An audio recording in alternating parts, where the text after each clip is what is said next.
Ito yung macadamia guys. Ayan, dito kami sa Hawaii Coffee Company at dito sila gumagawa at may sarili silang tanim ng macadamia.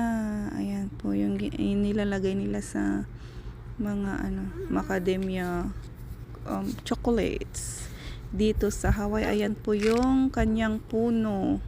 Ganyan po siya. Yan po yung bunga niya guys. Yung yung shell niya, ayan, matigas. Kukunin mo yung nasa loob niya. Ayan, green pa.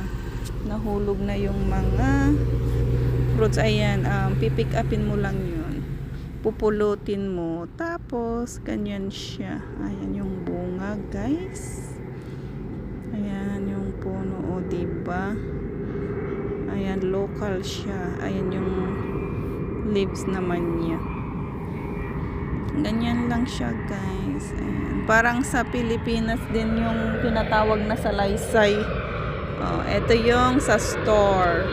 Yan yung mga ginawa nila. Ayan, mga local lang yan guys. Ayan, yung mga produkto nilang ginawa.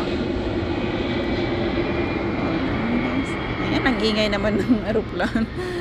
Okay, ayan. Dito nila ginagawa, binabalatan, natanggal yung shell niya. Ayan.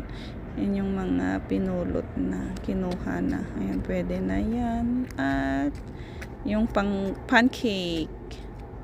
Ayan. Mga jams nila. Mga produkto. Kaya mamahal pero masarap ang mga yan. Worth it naman yung kanila bayad. Ayan guys. Eto may pa free taste. Para masulit mo yung bayad. Ayan, tikman mo lahat. Ayan, iba-ibang flavor niyan. Ayan, diba? May banana chips din. Ayan. May cookies. Ayan lang guys.